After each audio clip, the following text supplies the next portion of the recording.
बिस्मिल्लाहिर्रहमानिर्रहीम। In the name of अल्लाह से शुरू करते हैं। आज का हमारा लेसन होगा, देखिएगा पेज नंबर 13 के लास्ट पे होगा, और अगर पुरानी बुक्स है तो उसके नेक्स्ट पेज पे होगा। योर मदर एंड आई, तुम्हारी माँ और मैं। When she was 19 and I was 20, जब वो 19 बरस की और मैं 22 बरस का था या 22 साल का था। Cleared this mountain slope together, इस पहाड़ी ढलवान को मिलकर साफ किया। क्या होगा, अब उसके वाले साहब बता रहे हैं उसको सारे जो ना वो खेत जो था उसके बारे में बता रहे हैं कि किस तरह से वहां पे वो काम करते थे, वो मियां बीवी। अ, तो वो किस तरह से कह रहा है, तुम्हारी माँ और मैं। ये बच्चों देखिएगा, हमारे यहाँ उर्दू में आप प्रोनाउन की किसी तरह से भी तरतीब लगा सकते हैं। मसलन आप कह सकते हैं मैं वो और तुम वो और मैं, तुम मैं और वो, यानी कोई भी अरेंजमेंट हो सकती है उर्दू उर्दू लैंग्वेज में या उर्दू प्रोनाउंस में।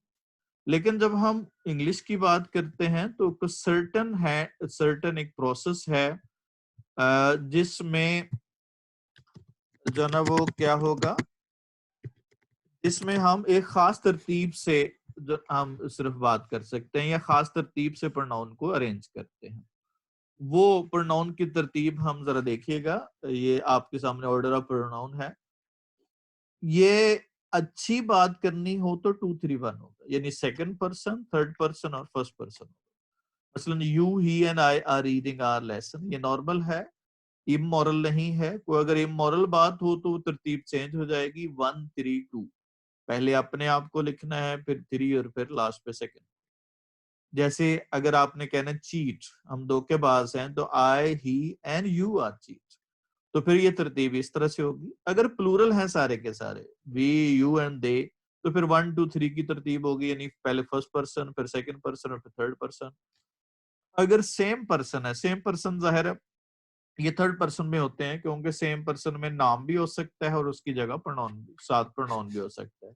जैसे शी एंड हिना, तो इसमें प्रोनाउन पहले और नेम नाउन जो है ना वो बाद में इस्तेमाल करते हैं। शी भी थर्ड पर्सन है और हिना भी थर्ड पर्सन है, तो ऐसी सूरत में हमने पहले प्रोनाउन लगाना है और उसके बाद नाउन का इस्तेमाल करना है।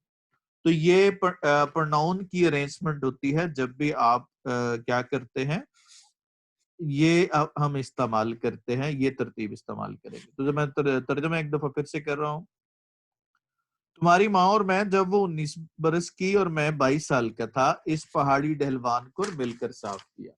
अब टुगेदर बताएंगे बच्चों कौन सा एडवर्ब है।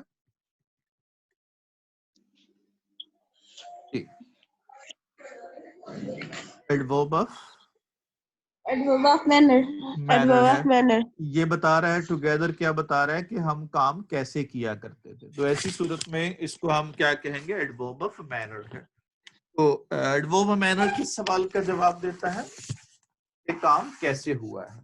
अब याद रखिएगा, एडवर्ब ऑफ मैनर जो है उसका, एडवर्ब ऑफ मैनर का जो असूल ये होता है कि वहां पे हम एडवर्ब ऑफ मैनर में हम ये सवाल करते हैं वर्ब पे कि how is action has been done, यानी एक्शन कैसे हुआ, तो तब हम एडवर्ब ऑफ मैनर का इस्तेमाल करते हैं। एक्शन कहाँ पे हुआ, तो एडवर्ब प्लेस है। एक्शन कितनी दफा हुआ, तो ये फ्रीक्वेंसी है। कब हुआ, तो ये टाइम है। क्यों हुआ, तो ये रीजन है। और इसी तरह से हुआ कि नहीं, तो ये प्रोबेबिलिटी है। श्योर हुआ है तो सर्टेनिटी है। इस तरह से, और कितना ज्यादा एक्शन हुआ तो वो एडवर्ब ऑफ डिग्री है। तो ये मल्टीपल सवाल जो ना आप किस पे करते हैं, सिर्फ एक सवाल, एक एडवर्ब जो है आपका एडजेक्टिव पे सवाल करता है, वो है एडवर्ब ऑफ डिग्री है या एडवर्ब ऑफ इंटेंसिटी है। बाकी तमाम आप सवाल किस पे करते हैं, बाकी तमाम क्वेश्चन आप जो है वर्ब पे करते हैं, यानी बाकी तमाम जो एडवर्ब है वो वर्ब के रिलेटेड है। एक वर्ब, एक जो एडवर्ब है वो एडजेक्टिव के रिलेटेड हो सकता है कि ये एडजेक्टिव क्वालिटी जो है उसके अंदर कितनी है। क्लियर हो गया बच्चों जी। Yes. We raised corn, bean and pumpkin here. We raised, हमने क्या होगा, उगाया, पैदा किया, काश्त किया। वी रेस्ड कॉर्न, क्या होगा? मकई, बीन्स, लोबिया एंड पम्पकिंस और पेठा कद्दू हियर, यहाँ पे। अब इसकी रिपोर्टिंग क्लास ही कंटिन्यूड, उन्होंने बात जारी रखी। His voice exciting with excitement. अब यहाँ पे उसके साथ पार्टिसिपल फ्रेज है his voice exciting with excitement. Excitement कहते हैं जोशो खरोश, और वॉइस राइजिंग क्या होगा? बुलंद होती हुई। तो अब चूंकि हमने पहले जब भी क्लॉज का तर्जमा करना है तो वो रिपोर्टिंग, तो वो उसके साथ जो पार्टिसिपल है उसका तर्जमा पहले करेंगे। तो कैसे तर्जमा बनेगा? जो उन जोशो खरोश के साथ उनकी बुलंद होती है आवाज के साथ उन्होंने बात जारी रखी। जोशो खरोश के साथ बुलंद होती है आवाज के साथ उन्होंने बात जारी रखी। कैसे बनेगा? जोशो खरोश के साथ बुलंद होती हुई आवाज के साथ उन्होंने अपनी बात जारी रखी। हम यहाँ मकई, लोबिया और पेठा कद्दू उगाया करते थे या काश्त किया करते थे। अब जोशो खरोश के साथ बुलंद होती हुई आवाज के साथ उन्होंने अपनी बात जारी रखी। हम यहाँ मकई, लोबिया और पेठा कद्दू उगाया करते थे। यहाँ पे सवाल पैदा होता है कि हमने यहाँ पे तर्जमा क्यों किया कि हम उगाया करते थे, हमने उगाया क्यों नहीं लिखा? अगेन यहाँ पे एक्शन क्या है? रूटीन बता रही है ना, रूटीन का बता रहा है। जाहिर है अगर तो एक ही दफा उन्होंने काश्त किया उसके बाद दोबारा नहीं किया तो इसका मतलब हमने क्या है, ये वाकया होगा, इंसिडेंट होगा। अगर वो रूटीन में करते थे तो वहां पे फिर क्या लगाएंगे, उसका तर्जमा कैसे करेंगे? वो रूटीन में हमने किया करते थे का इस्तेमाल करेंगे। देखिएगा आप, जैसे मैंने आपको पहले बताया था, जैसे हमारे यहाँ यही पढ़ा जाता है, जैसे हम अमूमी तौर पे यही पढ़ते हैं कि जहां पे भी रूटीन आएगी वहां पे यूज टू का इस्तेमाल करें। लेकिन हमने यहाँ पे देखा है रेज्ड है और ये ऐसे काम है जो रूटीन को शो कर रहे हैं लेकिन उसके साथ यूज टू का इस्तेमाल नहीं है। तो ये कॉमन कंफ्यूजन अपने जो ना वो समझ लें कि रूटीन के साथ, वो रूटीन के साथ हम यूज टू लगाते हैं जो पहले करते थे अब नहीं करते, तब हम जो ना वो यूज टू का इस्तेमाल करेंगे। अदरवाइज सेकंड फॉर्म सिंपल भी हमारा वही मीनिंग देती है, क्योंकि वो पास्ट इंडेफिनिट जो है वो ना सिर्फ वो रूटीन को बताता है बल्कि ये इंसिडेंट को भी बताता है। चलें आगे देखिए। He talked with his hands too, उन्होंने अपने हाथ के इशारों से भी बातें की। अब यहाँ पे टॉक्ड विद हैंड, हाथ से बातें करने से मुराद क्या? हाथ के इशारों से भी बात। उन्होंने अपने हाथों के इशारे से भी बातें की। ये टू का इस्तेमाल जो है यहाँ पे रिपीटिशन के लिए है। जैसे हमने कुछ चीज काम रिपीट करते हैं तो वहां पे हम टू का इस्तेमाल करते हैं।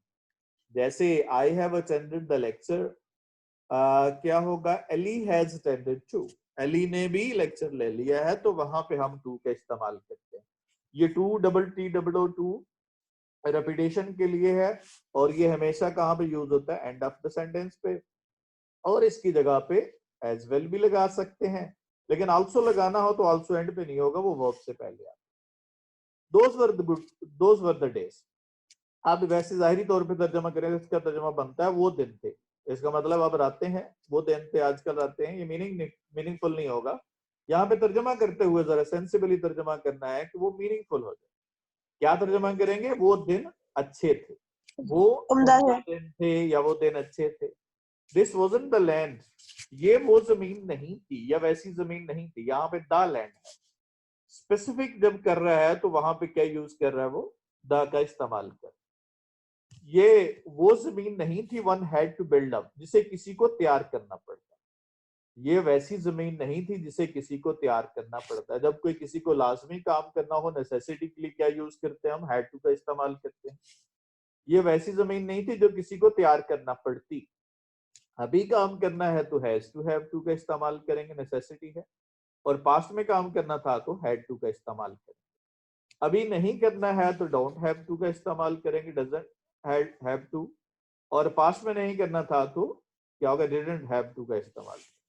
तो इसमें हैव टू, हैड टू का इस्तेमाल होता है। और एक बहुत बड़ी कंफ्यूजन है, बच्चे अक्सर जो है ना हेल्पिंग वर्ब के साथ जब हैव या हैज लगाने की कोशिश करते हैं। जब कोई अनदर हेल्पिंग वर्ब हो तो उसके साथ हैव ही लगेगा, हैज नहीं लगा। जैसे ही विल हैव होगा, ही विल हैज नहीं होगा। ही डजंट हैव होगा, ही डजंट हैज नहीं होगा। ये हेल्पिंग वर्ब के साथ जब भी आप इस्तेमाल करेंगे वो हमारा हैव होना चाहिए। इट वॉज ऑलरेडी हियर, ये पहले से यहाँ मौजूद था। मौजूद थी, as God had made it, गोया कि अल्लाह ताला ने इसे बनाया। अगर जाहिरी तौर पे मीनिंग लेंगे तो एक बनेगा गोया कि अल्लाह ताला ने इसे बनाया, लेकिन चूंकि अल्लाह ताला ने हर चीज को बनाया हुआ, तो यहाँ पे क्या कहना चाह रहा है, अल्लाह ताला ने इसे खुसूसी तौर पे बनाया। ये पहले से ही ऐसे थी, गोया कि अल्लाह ताला ने इसे खुसूसी तौर पे बनाया हो।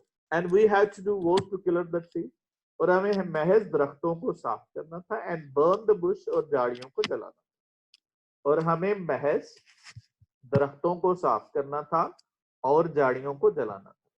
जी कोई बताएगा जी इस सेंटेंस में क्या मिस्टेक है? had bushes bush नहीं आना के साथ लिया था। बुशेस आएगा, bushes आना। शाबाश।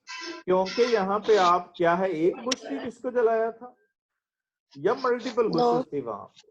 तो डेफिनेटली Multiple। यहाँ पे चूंकि चीजें प्लूरल में हैं तो कोऑर्डिनेशन भी प्लूरल में होंगी, तो क्या होगा, trees and burn the bushes. तो चीजें भी ज्यादा ही अंडरस्टूड है, कॉमनली परसीव कर सकते हैं आप, तो वो चीजें ज्यादा थी तो क्या होगा, वो बुशेस हो जाएगा। हमें महज दरख्तों को साफ करना था और झाड़ियों को जलाना था।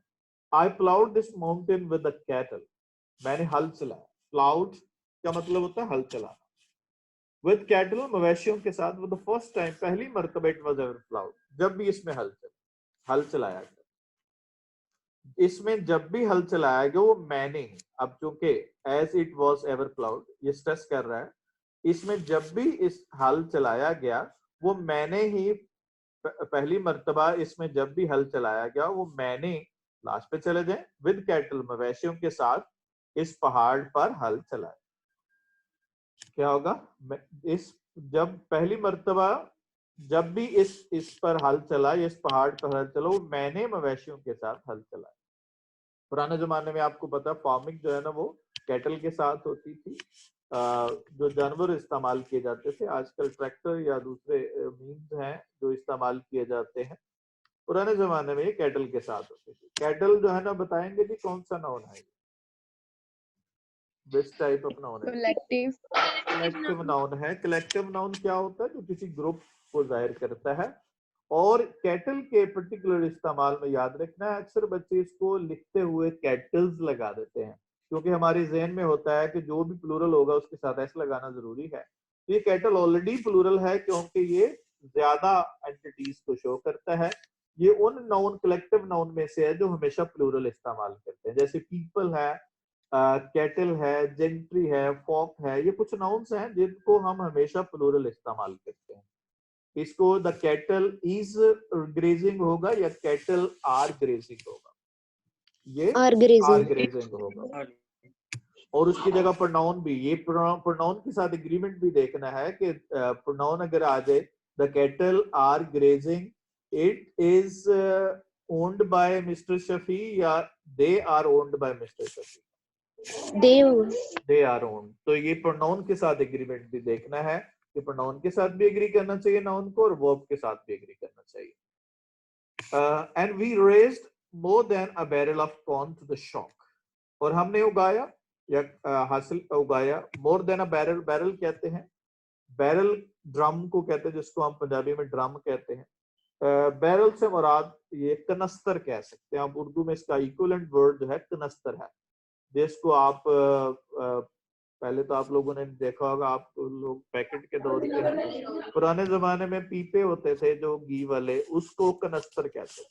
तो कनस्तर जो बड़ा सा कंटेनर होता है, वैसे ये यूएस की जो है ना वो यूनिट है, मेजरिंग यूनिट है। इसमें 210 लीटर के बराबर जो ना वॉल्यूम होता है। यूएस की जो है, आपने पढ़ते हैं ना फिजिक्स में SI international, SI units, system international, तो एक सिस्टम इंटरनेशनल वर्ल्डली रिकग्नाइज्ड है और एक लोकली इस्तेमाल होता है। हमारे मुल्क में इससे पहले अगर हम देखें तो सेर की एक यूनिट होती थी, बट्टी सेर, वो सेर जो है ना 450 ग्राम्स का होता था। इसी तरह से वो चूंकि हमारे मुल्क में खत्म हो चुका है, लेकिन अमेरिका में अभी भी जो काउंटिंग है या मेजरमेंट है वॉल्यूम की, वो गैलन से और बैरल से होती है। यानी कि उनके, हाँ आपने देखा होगा अक्सर, बैरल जो है ना वो इंटरनेशनल यूनिट, एसआई यूनिट नहीं है, ये अमेरिकन यूनिट है। और आप देखते हैं, अक्सर आप देखते हैं उसमें टीवी में भी सुनते हैं कि तेल के बैरल की कीमत इतनी हो गई है। यानी वो डोमिनेट करती है वो unit, even it is not the SI system. तो उनके यहाँ गैलन और इसका बैरल का इस्तेमाल होता है। शॉक कहते हैं, वैसे शॉक का एक मतलब जो है ना हैरान कर देना भी होता है, लेकिन शॉक से मुराद यहाँ पे एक जो ना गट्ठा आप कह सकते हैं, जिसको हम पंजाबी में अगर कोई लोग एग्रीकल्चर को जानते हो तो कहते हैं फंड पाई है। फंड, तो जो फंड होती है वो इनफैक्ट क्या होती है, वो शॉक होता है। तो हमने अब लास्ट पे चले जाए क्लॉज के, गट्ठे से एक कनस्तर से ज्यादा मकई हासिल की। हमने गट्ठे से एक कनस्तर से ज्यादा मकई हासिल की। ये that's why I came back up here, इसीलिए मैं बुलंदी के इस मुकाम पर वापस आया। I came back up here, up यानी बुलंदी के मुकाम पर, हियर यहाँ पे, इसीलिए मैं सब्जेक्ट फिर लास्ट पे चले जाए, बुलंदी के इस मुकाम पर वापस आया। I went back to are you, मैं अपनी जवानी के दिनों की तरफ वापस लौटा। मैं अपनी जवानी की तरफ, जवानी के दिनों की तरफ या जवानी की यादों की तरफ वापस लौटा।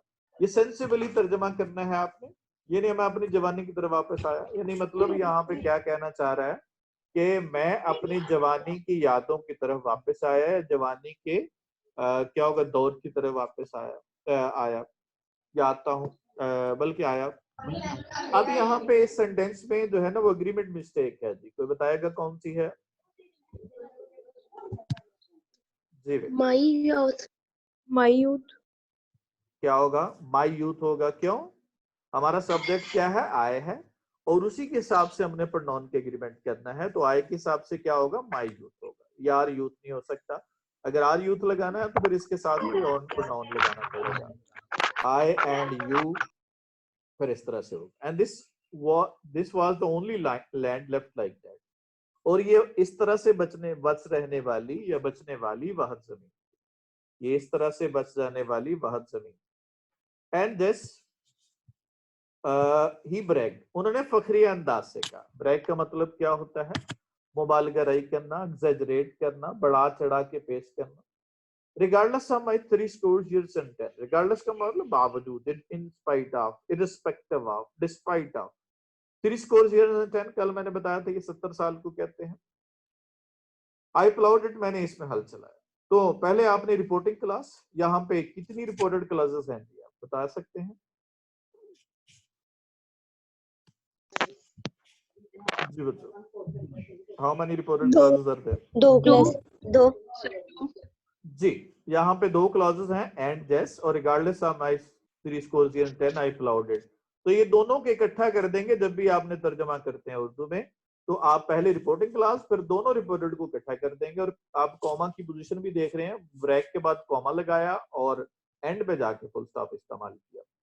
तो उन्होंने फखरी अंदाज से कहा या उन्होंने मुबालगा राय की, उन्होंने फखरी अंदाज से कहा या उन्होंने मुबालगा राय की, मेरे 70 साल के बावजूद, मेरे 70 साल के बावजूद मैंने इसमें हल चलाया। Ploughed it with a mule, एक खच्चर के साथ इसमें हल चलाया, एक खच्चर के साथ इसमें हल चलाया। And I have with just little help, और मैंने बहुत थोड़ी सी मदद के साथ, मैंने बहुत थोड़ी सी मदद के साथ, डन ऑल द वर्क, सारा काम किया। मैंने बहुत थोड़ी सी मदद के साथ ये सारा काम किया। ये I have with just little help done all the work, क्या बताएंगे जी? नॉर्मल सीक्वेंस ऑफ सेंटेंस क्या है इसमें? नॉर्मल सीक्वेंस ऑफ सेंटेंस है I have done all the work. बीच में अगर कहीं पे इंटरप्शन आ जाए या बीच में कोई एक्सप्लेनेशन देना मकसूद हो, तो ऐसी एक्सप्लेनेशन से पहले भी कॉमा लगाते हैं और बाद में भी कॉमा लगाते हैं। जैसे विद जस्ट लिटिल हेल्प से पहले भी कॉमा है और बाद में भी कॉमा है। तो मैंने बहुत थोड़ी सी मदद के साथ ये सारा काम किया है। अब यहाँ पे हैव है तो परफेक्ट टेंस को कैसे तर्जमा करते हैं? किया है। इट्स लैंड, क्या होगा? ये ऐसी जमीन है। यहाँ पे लाइक से मुराद क्या है? पसंद करना नहीं है, लाइक से मुराद क्या है? की तरह है। लाइक को हम मल्टीपल यूज में इस्तेमाल करते हैं। लाइक जो है ना वो वर्ब भी होता है, जैसे आई लाइक ग्रीनरी, और लाइक से मुराद की तरह है। Your attitude is like of a careless person, तो यहाँ पे लाइक की तरह के मीनिंग में आता है। जब ये की तरह है तो ये प्रेपोजिशन है, और जब लाइक एज अ जो पसंद करना है तो ये एज अ वर्ब इस्तेमाल करें। तो ये ऐसी जमीन है या उस जैसी जमीन है। Your mother and I used to farm here, जो तुम्हारी माँ और मैं यहाँ खेती बाड़ी किया करते थे। ये बिल्कुल ऐसी जमीन है जहाँ पे मैं, तुम्हारी माँ और मैं क्या होगा, यहाँ खेती बाड़ी किया करते थे। When I brought my gun to the field, brought का मतलब लाना है, गन बंदूक को कहते हैं, फील्ड खेत को कहते हैं। जब मैं, अब लास्ट पे चले जाए, टू द फील्ड, खेत में अपनी बंदूक लाया करता था। अगेन यहाँ पे वो रूटीन में लाता था, तो इसलिए ब्रॉड का तर्जमा क्या करना, लाया करता था। जब मैं खेत में अपनी बंदूक लाया करता था, and took home of mess, mess का मतलब बहुत बड़ी तादाद में, होम घर, फॉक्स कैरल लुमड़ीनुमा गिलहरियों को, एवरी इवनिंग, हर शाम को। और क्या होगा, अब लास्ट पे चले गए, हमने वर्ब का तर्जमा उर्दू ट्रांसलेशन में लास्ट पे करते हैं। और हर शाम को बहुत बड़ी तादाद में लोमड़ी नुमा गिलहरियों को घर ले जाया करता, और हर शाम को बहुत बड़ी तादाद में लोमड़ी नुमा गिलहरियों को घर ले जाया करता था। वो खाते थे इसलिए उसका जो ना वो लेके जाया करते थे, उनको मार के शिकार करके ले जाया करते थे। This is the blessing of Allah Almighty, that we are very conscious of our diet. We don't use unhalal things in our diet, and this is the result of the you can say such sort of diet which has caused the outspread of coronavirus, as its epicenter of coronavirus is a Wuhan city of China, which where the people has common diet of the eating bats and other such sort of animals. And it is interesting to know that those bats have corona uh, virus in their body, but that doesn't affect, उन पे affect नहीं करता, but it affects human beings. So definitely it has transferred from them and resulted the whole world at stake. Let's see, चलते हैं आगे। अब एक और चीज यहाँ पे देखिए आपने, एवरी इवनिंग, हर शाम को, ये किसको शो कर रहा है जी, एवरी इवनिंग? ये रूटीन को शो कर, रूटीन को शो कर रहा है। और दो टेंसेस आपके रूटीन टेंसेस हैं। कोई बताएगा जी कौन कौन से हैं? दो टेंसेस आपके जो है वो रूटीन में है, पास्ट इंडेफिनिट और प्रेजेंट इंडेफिनिट। दो डेफिनेट जो टेंसेस हैं ये रूटीन में इस्तेमाल होते हैं, एक प्रेजेंट इंडेफिनिट है और एक पास्ट इंडेफिनिट है। प्रेजेंट इंडेफिनिट तो होता ही रूटीन में है, और जो पास्ट इंडेफिनिट है इसके दो फंक्शन है, या तो वो वाक्य को रिप्रेजेंट करेगा या फिर रूटीन को शो करेगा। जैसे मैंने पढ़ा या मैं पढ़ता था, अगर मैंने पढ़ा तो ये वाक्य है, एक एक्शन है पास्ट का, और मैं पढ़ता था तो ये मेरी रूटीन थी पास्ट। तो ये जितने भी प्रेजेंट इंडेफिनिट के इंडिकेटर्स हैं, जितने भी, जैसे डेली, एवरीडे, यूजुअली, समटाइम्स वगैरह, जो मैंने आपको पहले बताए थे, इसके इंडिकेटिंग वर्ड्स बताए थे जो प्रेजेंट डेफिनेट के, सिमिलर वर्ड जो है वो पास्ट इंडेफिनिट में भी इस्तेमाल हो सकते हैं जी। आगे चलिएगा बच्चे। I looked at the mountain slope, मैंने देखा, वास्ट का मतलब वसीओरिस, बहुत बड़ी, बिग, माउंटेन स्लोप पहाड़ी ढलवान। Where my father and mother, क्योंकि वो कहाँ पे खड़े थे, वो इस वक्त पहाड़ के ऊंचाई पे खड़े, पहाड़ की ऊंचाई पे खड़े थे। और क्या होगा, पहाड़ की ऊंचाई पे खड़े थे, पहाड़ की ऊंचाई पे खड़े थे, और अब उनको नीचे वो खेत नजर आ रहे हैं, वो पैचेस नजर आ रहे हैं जहां पे वो जवानी में वो और उसकी बीवी जो ना वो क्या करती थी, वो खेती बाड़ी किया करती। तो वो वहां पे इस सिचुएशन में वो बयान कर रहे। मैंने, क्या होगा, द वॉस्ट माउंटेन स्लोप बिलो, मैंने नीचे या निशेबी जगह पर, क्योंकि पहाड़ के ऊपर है तो ऊपर से नीचे जब हम कहेंगे तो क्या कहेंगे उसको, निशेबी सतह। मैं निशेबी सतह पर वसी और ईस, मैंने निशेबी सतह पर वसी और ईस पहाड़ी ढलवान पर निगाह डाली। लुक एट का मतलब होता है निगाह डाली। मैंने निशेबी सतह पर वसी और ईस पहाड़ी ढलवान पर नजर डाली। Where my father and mother had farm, जहां पे मेरे माँ बाप ने खेती बाड़ी की, जहां पे मेरे माँ बाप ने खेती बाड़ी की। And I could remember years later, अब देखिए years later बीच में इंटरप्शन आ गई, बीच में एक्सप्लेनेशन रिक्वायर्ड है, तो इससे पहले भी कॉमा और बाद में भी कॉमा लगाना है। 5 नंबर का ये क्वेश्चन पंक्चुएशन का भी है, और it is also part of your entry test, और you should also keep on watching all the mechanism of these all rules या methods of using punctuation marks as well. और मैं सालों बाद याद कर सकता था when they found this land, जब वो, come on, क्या तर्जमा करेंगे, जब उन्होंने इस जमीन पर खेती बाड़ी की या खेती बाड़ी किया करते थे, खेती बाड़ी किया करते थे, जब वो इस जमीन पर खेती बाड़ी किया करते थे, क्योंकि रूटीन में करते थे। और मैं सालों बाद याद कर सकता था कि जब वो इस जमीन पर खेती बाड़ी किया था, इमेजिन कर रहा है वो जो बंदा, जो ना वो देख के किसी चीज को कुछ याद आता था। It was on this steep slope, यही वो पहाड़ी ढलवान, it was on this steep slope, यही वो पहाड़ी ढलवान।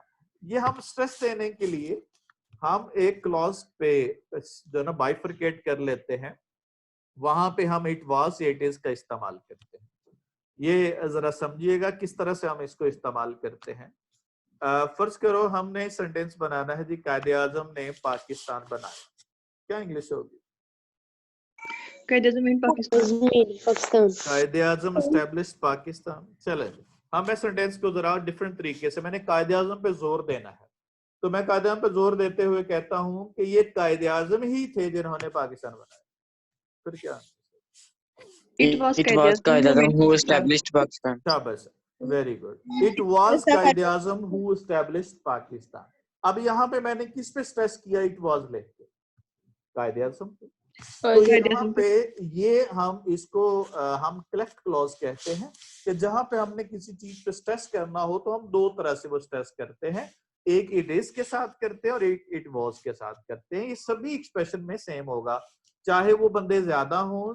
फर्ज करो ये अली और असलम ही थे जिन्होंने पाकिस्तान बनाया, तो हम ये कह देंगे it was Ali and Aslam, ये नहीं कहेंगे it was Ali and Aslam. ये सभी केसेस में पास्ट में इट वाज इस्तेमाल होगा और प्रेजेंट में क्या इस्तेमाल होगा, इट इज इस्तेमाल होगा। तो ये एक्सप्रेशन होता है स्ट्रेस देने के लिए, सब्जेक्ट पे स्ट्रेस देने के लिए, इसको क्लेफ्ट क्लॉज कहते हैं। आगे हम पढ़ेंगे जाके, आगे चैप्टर में आएगा भी, इस चैप्टर में नहीं, फोर्थकमिंग चैप्टर में। It was on this steep slope, यही वो पहाड़ी ढलवान होता है। मैं तर्जमा बताने के लिए मैंने आपको ये समझाया कि यहाँ पे तर्जमा कैसे करेंगे इसका, यही वो पहाड़ी ढलवान है, यही वो पहाड़ी ढलवान है। That my father once made me little wooden plough, कि मेरे वालिद मोहतरम ने एक मर्तबा, जहां एक मर्तबा मेरे वालिद मोहतरम ने made me a little wooden plough, मुझे छोटी सी लकड़ी की हल बनाकर, लकड़ी का हल बनाकर दिया। यही वो क्या होगा, मोदी पहाड़ी ढलवान है जहां पे मेरे वालिद साहब ने एक मर्तबा मुझे छोटी सी लकड़ी की हल बना के दी, हल बनाकर दिया, लिटिल वुडन प्लॉव। यही वो मोदी पहाड़ी ढलवान है जहां पे मेरे बाप ने मुझे छोटा सा लकड़ी का हल बना कर दिया। That was when, ये तब की बात है। when किसको इंडिकेट कर रहा है, while और when कौन से एडवर्ब्स हैं या कौन से कंजंक्शन है, कौन से एडवर्ब ऑफ टाइम को शो कर, ठीक है। आफ्टर, बिफोर, when, while, ये सारे के सारे किसको इंडिकेट करते हैं, टाइम को इंडिकेट करते हैं। ये बच्चों बड़ा सिंपल सा सवाल है, आप जो ना वर्ब पे सिर्फ सवाल कर लें, चंद सवाल याद रखने हैं वर्ब पे, वो आपको पता चल जाएगा कि ये एडवर्ब है, ये क्या है। वर्ब पे सवाल करना है, कब हुआ, वो क्या है, टाइम हो गया। कहाँ हुआ, वो जगह होगी। क्यों हुआ, वो रीजन होगी। कितनी बार हुआ, वो क्या होगा, वो फ्रीक्वेंसी होगी। और हुआ या डाउट है तो फिर क्या होगा, वो अनसर्टेनिटी होगी या प्रोबेबिलिटी होगी। यकीन है तो सर्टेनिटी होगी। नेगेशन है तो ये नेगेटिव है। ये मल्टीपल जो है ना, आप सवाल सारे के सारे किस पे करेंगे, वर्ब पे करेंगे। तो चलें जी आगे देखिएगा। ये तब की बात है जब मैं 6 साल की उम्र का था। अब ज़ाहिर आई वाज 6 years old। ये ओल्ड और एज में क्या फर्क होता है? Can anybody tell me old and age?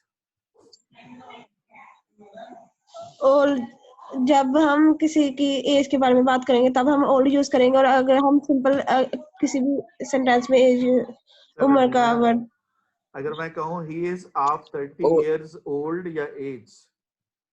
Old. As जी, कोई और बताएगा जी? ओल्ड एडजेक्टिव और एज नाउन है। Very good. ओल्ड एडजेक्टिव है और एज नाउन है। जिस तरह से प्राइड और प्राउड में क्या फर्क होता है जी? I am audible? प्राउड और प्राइड एडजेक्टिव है। प्राउड एडजेक्टिव है, प्राइड नाउन है। ठीक है, तो ये याद रखना है, हमने जहां पे वॉज वर्ब या टू बी वर्ब इस्तेमाल करने हैं वहां पे एडजेक्टिव लगाने हैं, और जहां पे प्रेपोजिशन या हैड इस्तेमाल हो वहां पे नाउन लगाने हैं। ये आगे मैं एक्सरसाइज इसकी करता हूँ।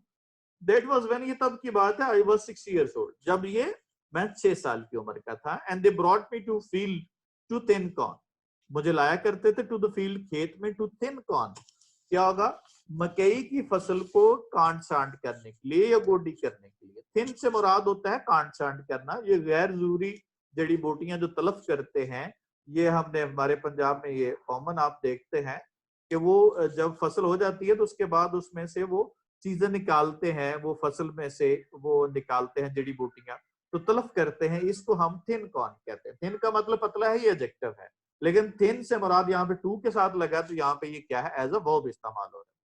तो मैं फिर क्या है वो, अब लास्ट पे टू थिन कॉर्न्स, उस क्लास के लास्ट पे चले जाएंगे। मकई की फसल की काट छांट करने के लिए खेत में लाया करते थे, वो मुझे मकई की फसल की काट छांट करने के लिए खेत में लाया करते थे। ये भी रूटीन में है, तो लाया करते थे। I lost my little plough in a furrow. Furrow कहते हैं वो जो नाली होती है, सियाड़ होता है, जिसमें से वो पानी निकालते हैं, खाला भी कहते हैं उसको। या वैसे तो ना, वो आपने देखा होगा जहाँ पे फसलें लगी होती हैं, वो थोड़ी सी वो ऊंची जगह बना के लंबी सी कितारों पे फसलें लगी होती हैं, उनको फरोज कहते हैं। जो नाली बन जाती है उसको फरो कहते हैं। तो लिटिल प्लाउ, छोटी सी हल। तो मेरा एक नाली में छोटा सा हल खो गया। And I cried and cried, और तब तक चिल्लाता रहा। अब यहाँ पे अंटिल का इस्तेमाल है, ये टाइम को इंडिकेट कर रहा है, तो यहाँ पे क्या तर्जमा करेंगे, तब तक चिल्लाता रहा। Until he made me another plough, जब तक उन्होंने मुझे एक और हल बनाकर नहीं दे दी। मैं तब तक चलाता रहा। कल भी मैंने बताया था विफ्ट और विफ्ट के यूज में कि जब रिपीटिशन या बार बार काम कर रहा हो तो स्ट्रेस करने के लिए हम 2 दफा वर्ब का इस्तेमाल भी करते हैं इंग्लिश में। और मैं तब तक चिल्लाता रहा जब तक उन्होंने मुझे एक और हल बनाकर नहीं दे दिया। But I never loved the second one, लेकिन मुझे कभी दूसरा हल पसंद नहीं आया।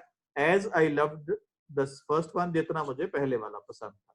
लेकिन मुझे कभी भी दूसरा हल पसंद नहीं आया जितना कि मुझे पहले वाला पसंद था। अब जरा चलते हैं जी हमारे क्वेश्चंस पे। पहला सवाल है, क्राई क्यों किया एट द एज ऑफ 6? कौन क्राई पे सवाल करना है, कौन क्राई किया? Yes, cried. अब क्राई करने वाला मौजूद है तो वॉज वर्ब लगेगा नहीं लगेगा? वॉज वर्ब नहीं लगेगा, क्योंकि सब्जेक्ट मौजूद है। तो सब्जेक्ट मौजूद हो तो हम वॉज वर्ब का इस्तेमाल नहीं करते। तो क्या होगा, just cried at the age of 6। क्यों? Because he had lost. अब जो ना, जब वो चिल्लाया उससे पहले लॉस्ट हो गया या उस वक्त लॉस हुआ? उससे पहले हो गया। उससे पहले हुआ, तो he had lost his wooden plow। Ji, make another one। शाबाश। किसने बनाया जी make another one? His father made। His father। अब फादर बनाने वाला मौजूद है, बनाने वाला मौजूद है, तो इसका मतलब क्या हुआ कि सब्जेक्ट मौजूद है। तो सब्जेक्ट मौजूद हो तो वाज वर्ब इस्तेमाल नहीं करना। ये बहुत कॉमन मिस्टेक है जो बच्चे करते हैं। तो क्या होगा, his father made another one। अब यहाँ पे वन क्यों लगा है? यहाँ पे हल की बात हो रही है, तो यहाँ पे अंडरस्टूड है, ये वन उसकी जगह पे इस्तेमाल हो रहा है। ये पर नाउन इस्तेमाल करेंगे, दूसरी दफा हम नाउन इस्तेमाल नहीं करते। लेकिन उसने पसंद किया या नहीं किया? But he didn't not like the second। जी बच्चों, अब जरा मैं आपको जो बताया था अभी, कंफ्यूज एडजेक्टिव और नाउन्स है जिनके साथ हमें अक्सर गलती लगती है। जी, क्या लगेगा जी पहले ऑप्शन में? एज होगा। किसके साथ कोऑर्डिनेट कर रहा है ये देखिएगा जरा। ये नजर आ रहा है ऑफ आपको? ऑफ के बाद क्या है? ऑफ क्या है? प्रपोजिशन है। प्रपोजिशन के बाद क्या लगना चाहिए? नाउन इस्तेमाल। He has 40 years।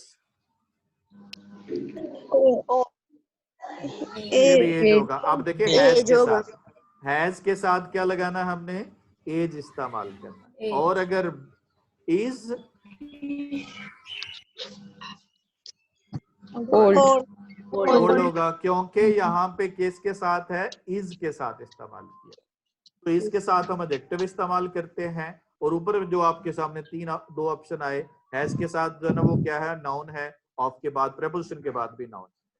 The person who believes in God is not pride या प्राउड? प्राउड प्राउड होगा। देखिएगा इज है तो इसके बाद क्या लगाना, हमने एडजेक्टिव लगाना। मैंने अभी बताया प्राउड क्या है, एडजेक्टिव है। A self liking person has क्या होगा, प्राइड होगा, क्योंकि यहाँ पे हैज के साथ हमने क्या लगाना, नाउन इस्तेमाल करना। He has come on, length होगा क्योंकि किसके साथ इस्तेमाल हो रहा है, हैज के साथ इस्तेमाल हो रहा है, ठीक है। और जर्नी इज वेरी लॉन्ग। अब एडजेक्टिव और इन्फिनेटिव, बहुत सारे एडजेक्टिव के साथ हम इन्फिनेटिव लगाते हैं। It is difficult to answer, the situation was hard to explain, और I am glad to C